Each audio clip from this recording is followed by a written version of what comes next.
país que té una part important del seu PIB basat en la indústria del turisme.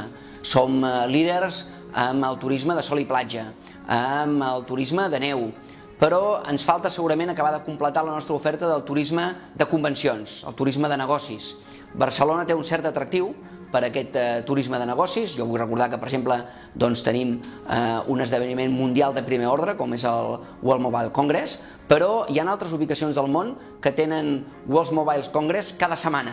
Això és perquè creen unes condicions molt específiques que permeten acollir en un sol indret el que és l'equipament per realitzar aquestes reunions, aquestes convencions, aquestes fires, amb equipaments hotelers massius. Estem parlant d'hotels de 5 estrelles de més de 1.000 habitacions i amb tota la complementarietat que es necessita per acollir convencions de molta gent. Vull dir teatres, vull dir restauració, vull dir temes de comerç. També aquesta oferta ha incorporat d'una manera molt natural tot el que és el món dels casinos. És una part més de la seva oferta d'oci.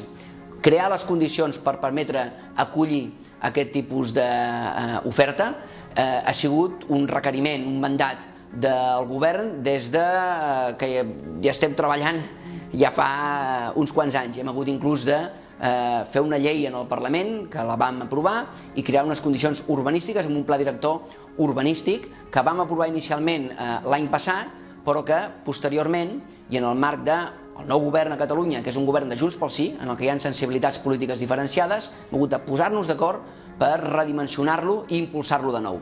Tot just la setmana passada vam fer la segona aprovació inicial del pla director urbanístic i això ja marca un calendari molt complet i molt concret del desenvolupament d'aquest projecte, que serà, insisteixo, un gran projecte per a la indústria turística que en primera instància donarà dinamització econòmica i generació d'ocupació a Vila-seca, a Salou, a Tarragona, a la Costa Daurada, però que ha d'impactar i de manera molt positiva a tot Catalunya. Volem completar la nostra oferta turística en nous productes per nous mercats.